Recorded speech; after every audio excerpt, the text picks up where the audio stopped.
L'invité de la matinale, Pierre-Hugues Dubois, Louis Dauphren. Il y a presque un an, jour pour jour, Dominique Bernard, professeur de lettres, était assassiné dans son lycée d'Arras par un terroriste islamiste. Il y a 2 ans, presque jour pour jour également, Lola, 12 ans, retrouvée dans une malle dans la cour de son immeuble à Paris. Nous pourrions citer aussi Samuel Paty ou le meurtre de la petite Philippine dans les dernières semaines. Des épisodes de violence extrême qui provoquent l'émotion de l'opinion publique, écrasée par l'insondable déchaînement de barbarie de ces événements. L'évêque d'Arras, Monseigneur Dominique Le Borgne, a eu à prêcher lors des obsèques de Dominique Bernard. Olivier Le Borgne, lors des obsèques de Dominique Bernard et de la petite Lola. Il a ainsi développé une réflexion sur le mal, Louis Dauphren. Oui, et la réponse, elle tient en une phrase. « Je suis aimé, donc je suis ». Et il le dit dans un essai qui s'appelle « Il n'y a pas d'autre solution que d'aimer ». Donc on a déjà en fait la réponse. Bonjour, Monseigneur Olivier Le Borgne. Bonjour à vous, bonjour à tous les auditeurs. Vous êtes l'évêque d'Arras. Lors des obsèques de Dominique Bernard de la petite Lola, vous avez eu à vous confronter au mal absolu. Vous y répondez par l'amour. Il n'y a pas d'autre solution que d'aimer. C'est au seuil, le titre de votre livre. Répondre par l'amour, n'est-ce pas un peu naïf ? Ça peut l'être si on se trompe sur ce qu'est l'amour, mais si on est chrétien, on n'a pas tellement le choix. Moi, j'écoute Jésus. Aimez vos ennemis. Qu'est-ce que ça veut dire ? J'écoute Jésus par la bouche de Saint Paul. S'il me manque l'amour, je ne suis rien. Et Saint Paul ne dit pas s'il me manque l'amour dans la vie conjugale, dans la vie affective. Il ne précise pas. C'est-à-dire que s'il me manque l'amour en politique, en économie, dans la vie associative, je ne suis rien. En plus, il dit pas je suis pas grand-chose, il dit je suis rien. Mais l'amour. Donc, soit on prend au sérieux la parole de l'Évangile, soit on n'en prend pas. Mais du coup, ça invite à se demander mais qu'est-ce que c'est qu'aimer ? C'est ça m'a fait beaucoup bouger. Qu'est-ce que c'est qu'aimer ? Et justement, aimer aujourd'hui, on a un peu l'impression que c'est une fraternité molle, qu'on est un peu là en bienveillance, en vivre ensemble. C'est quoi l'amour alors ? C'est tout sauf ce que vous venez de dire, mais je le comprends. Quand on parle d'amour, souvent on sort les violons, on s'émeut, c'est une belle histoire passionnelle. Non, aimez vos ennemis, ça m'a beaucoup fait réfléchir.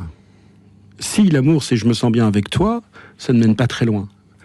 Pauvre amour, qui n'est qu'amour que de soi, dit André Comte-Sponville, qui n'est pas réputé pour être chrétien, mais qui a des pages merveilleuses sur l'amour. Finalement, si aimer, c'est je suis bien avec toi, c'est en fait, t'es une pompe à chaleur pour mon cœur. Alors, quand mon cœur chauffe plus, bye bye. Non, aimer, c'est je veux ton bien. Et je peux vouloir le bien de mon ennemi. Je peux vouloir son bien, y compris jusqu'à pour son bien. Et comme évêque, je peux être confronté, par exemple, à la gestion des abus. Pour le bien de quelqu'un, parfois, il faut oser la sanction. Il faut absolument vouloir la vérité, rechercher la justice.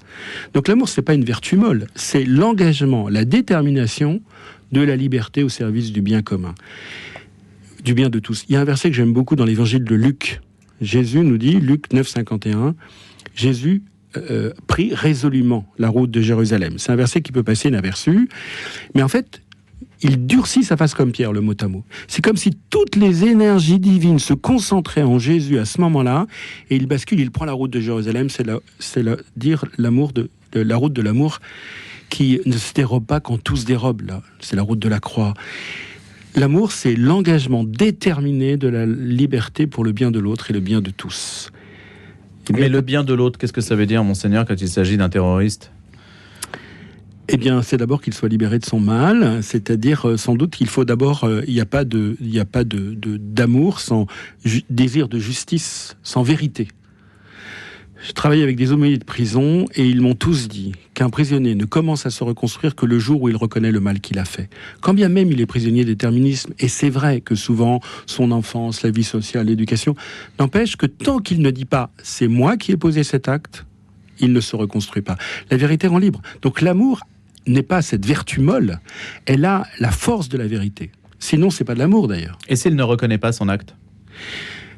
On n'est pas maître. Vous savez, l'écriture a une réflexion très belle, et je pense que c'est la force de l'écriture, parce que je connais peu de systèmes qui ont cette réflexion, mais sur le péché. Nos parents et nos grands-parents étaient malheureux par rapport à cette réalité-là, mais elles pensent le mal. Et elles voient bien que le mal nous abîme. Et le péché originel, je ne sais pas forcément ce que c'est, mais je vois bien que notre condition humaine est profondément blessée. Oui, il y a des gens dont la libération, dont le salut n'aura lieu que dans le royaume. Ici-bas. Et donc, la société doit bien sûr se protéger contre ces agressions. Elle doit prendre la défense des victimes, se protéger contre... Et même protéger l'agresseur contre son propre mal. Et mais quand on est face à des personnes qui sont fiers de leur acte et qui estiment que en liquidant Dominique Bernard ou Samuel Paty, elles vont aller au paradis. C'est quand même ça leur mentalité. Donc là, on est très très loin du fait de reconnaître un acte barbare.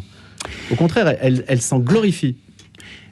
J'ai rencontré un certain nombre de victimes. Je me souviens d'une personne que je sentais un peu prise très forte dans sa démarche. Et je lui dis, mais j'ai l'impression que vous voulez la mort de votre agresseur. Et elle me dit, non, je veux son salut. Ça m'a énormément marqué. Quel est le salut de cet agresseur, de ce terroriste ? Eh bien, moi, je pense qu'il est fait pour le salut, parce qu'on est tous faits pour le salut. Mais qu'il n'y aura pas de salut sans vérité. Et si lui-même n'est pas capable d'y naître ici-bas, la société doit s'en protéger. Mais si je protège la société de ce terroriste en écrasant une punaise, c'est pas du tout la même chose que en prenant soin d'une personne humaine qui ne reconnaît pas son mal et dont il faut se protéger.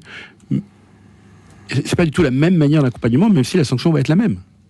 Il y a un an, un professeur est assassiné dans votre ville d'Arras, Dominique Bernard.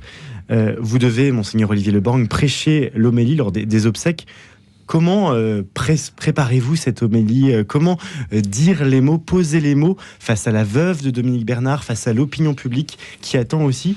Et vous allez sur le terrain de l'amour, alors même qu'il y a sans doute de la colère, une envie de vengeance peut-être même. Alors c'est vrai que c'est des obsèques bien particulières. Je sais que mon homélie va être lue, relue, analysée. Ouais. Je sais qu'il faut que je sois... Déjà pour la petite Lola, et là il y avait en plus une ampleur bien plus grande. Bon. Même si toute mort est aussi tragique. Enfin, ces deux morts étaient vraiment tragiques. Bon. Comment on écrit ? Si vous voulez, moi je rends hommage vraiment au curé de la cathédrale d'Arras qui a pu tisser des liens avec la famille. Et du coup, moi j'ai eu une rencontre avec la veuve du défunt. Où je crois que beaucoup de choses se sont jouées. C'était une rencontre d'humanité incroyable. D'ailleurs, à la fin, elle m'a dit, mais vous vous rendez compte de ce qui vient de se passer ? On a eu une rencontre d'humanité. Et cette femme qui a une culture chrétienne, qui a fait tout un tas de démarches, mais qui aujourd'hui dit ne pas croire, cette démarche a amené au fait que, après, quand le curé rencontre la famille, il dit, quelle lecture on prend ? Il dit, mais moi je vous ai écouté, je vous propose celle-là. 1 Corinthiens 13, s'il me manque l'amour, je ne suis rien.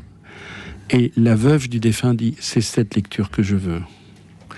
Bien sûr que ça m'a beaucoup aidé. Alors, encore une fois, qu'est-ce que c'est qu'aimer ? S'il me manque l'amour en politique, je ne suis rien, mais qu'est-ce que ça veut dire ?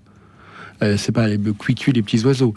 Et donc, ça m'a énormément aidé. Et quand j'ai amené le livre à Isabelle Bernard, auquel je l'ai dédié, elle m'a dit, Olivier, c'est exactement ce que je désire.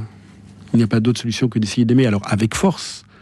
L'amour est une vertu forte, c'est pas du tout une vertu molle. Est-ce que c'est l'arme des chrétiens, même peut-être l'arme que les Français peuvent avoir face à un terrorisme que l'on ne comprend pas ? Je pense, en tous les cas, si j'écoute Jésus, j'ai pas tellement le choix. J'ai le droit de pas être chrétien, mais si je le suis...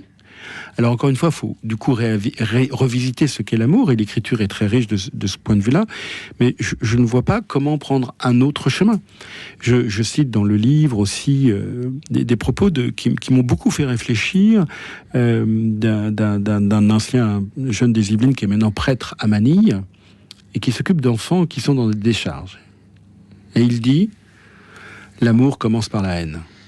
Alors, quand j'ai vu ça, j'étais très surpris. L'amour, parce que je t'aime, je hais le système qui peut faire que des enfants ne peuvent vivre qu'en vivant dans des décharges. Donc, parce que je t'aime, je vais aussi m'intéresser au système qui permet cela. Donc, parce que je t'aime, toi la victime, d'abord, mais toi le terroriste aussi, je vais m'intéresser à ce système qui permet cela. Et donc, il y a une dimension politique de l'amour extrêmement forte. Le système, c'est sa religion, hein. C'est pas que sa religion. Je pense pas qu'on puisse le réduire tout à fait à ça. Je pense qu'il il ne serait pas religieux, il n'aurait pas commis d'actes terroristes. Il n'y a pas que les religieux qui font des terroristes dans le monde, qui font des actes terroristes dans le monde. Et je pense que. Mais il aurait été athée, par exemple. Aurait-il commis son acte s'il avait été athêt ? La réponse des athées, c'est de dire que la religion est source de violence. C'est la réponse des athées, mais moi, quand je regarde l'histoire, je vois que au XXe siècle, il y a 2 systèmes politiques autoritaires, dictatoriaux, qui a fait 100 millions de morts et qui étaient tous les 2 athées. Le mal existe dans le monde pour réveiller en nous la force d'amour, disait Jean-Paul II.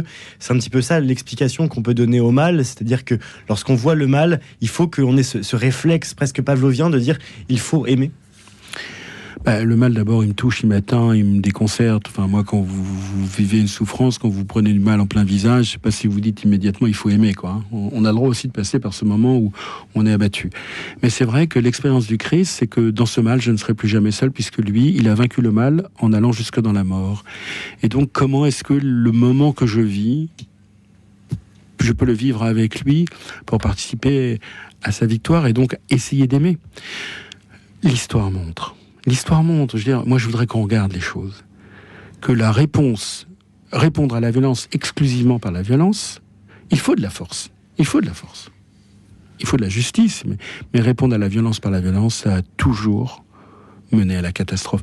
J'entendais un homme politique récemment, dans une controverse avec un philosophe, qui disait, regardez l'Afghanistan, regardez l'Irak, regardez toutes ces scènes où on a voulu répondre à la violence par la violence et on s'est complètement embourbé.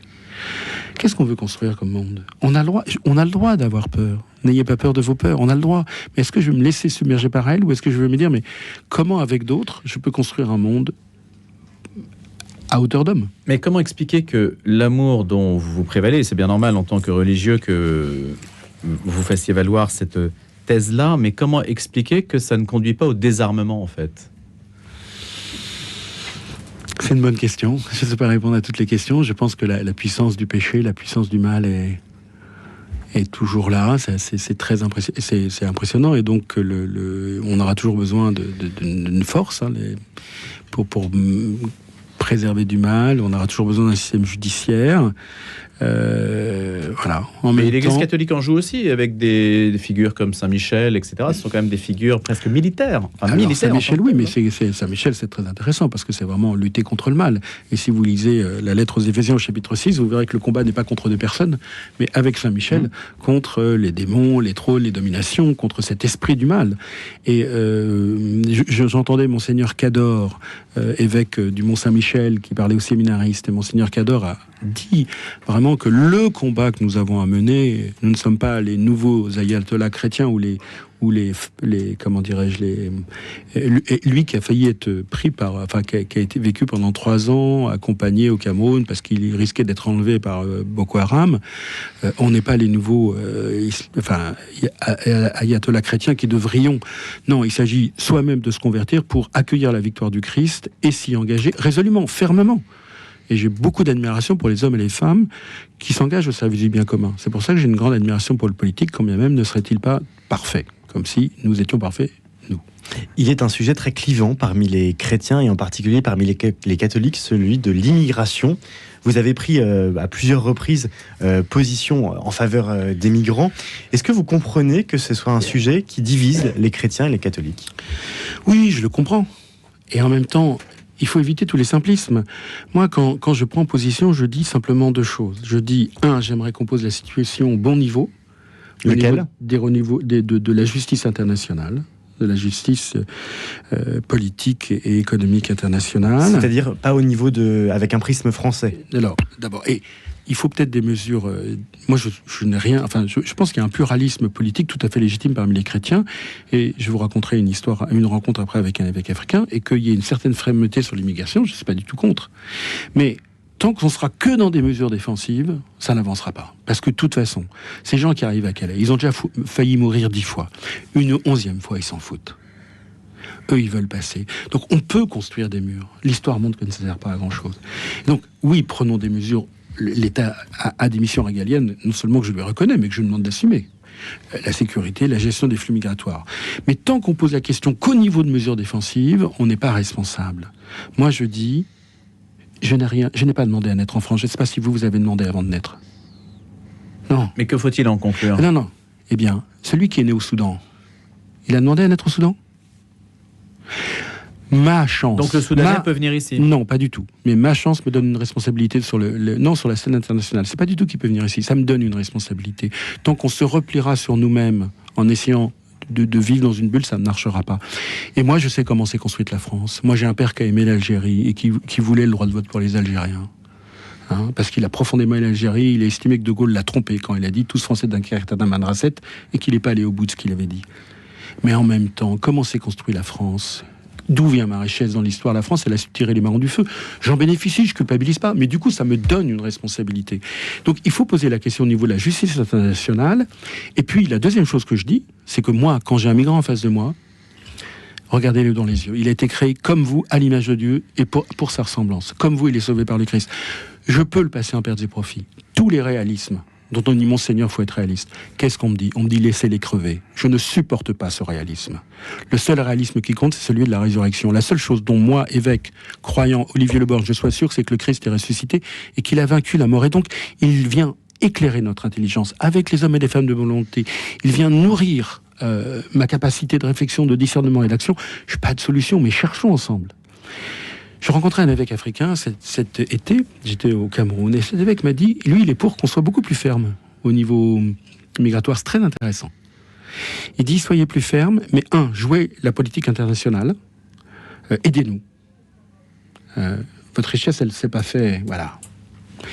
C'est un pays francophone. Hein. Et il dit, aidez-nous, puis aidez-nous même à nous battre contre la corruption, parce qu'il reconnaît qu'il y a beaucoup de corruption dans leur pays. Mais aidez-nous. Mais pourquoi soyez plus ferme? Il me disait qu'au Cameroun, en 2023, 200 médecins sont partis au Canada. On nous vide de nos forces de santé. Aussi à cause de la corruption, mais on nous vide de nos forces de santé. C'est du néocolonialisme maquillé. Quand vous allez à l'hôpital, moi, quand je vais à l'hôpital, d'où viennent la moitié des médecins que je rencontre? Alors on va arrêter d'être hypocrite. La moitié des médecins en hôpitaux, ou la moitié, il faudrait faire des statistiques, c'est peut-être 15%, c'est peut-être 25%. Mais moi, j'en rencontre plusieurs qui viennent d'ailleurs et on va les chercher. J'ai des amis chefs d'entreprise, ils me disent c'est bien beau tout ce qu'on nous dit, mais on est hypocrite. Qui va faire le boulot que les Français ne veulent pas faire? Alors, est-ce qu'on est dans la vérité et qu'on joue nos responsabilités, ou est-ce qu'on continue dans l'hypocrisie défensive? Merci beaucoup, Monseigneur Olivier Leborgne. Il n'y a pas d'autre solution que d'aimer. Essai que vous publiez aux éditions du Seuil, avec notamment dans cet essai l'homélie que vous avez prononcé lors des obsèques de Dominique Bernard il y a un an. Merci d'avoir été ce matin l'invité de la matinale de RCF et de Radio Notre-Dame. Très bon début de journée à tous.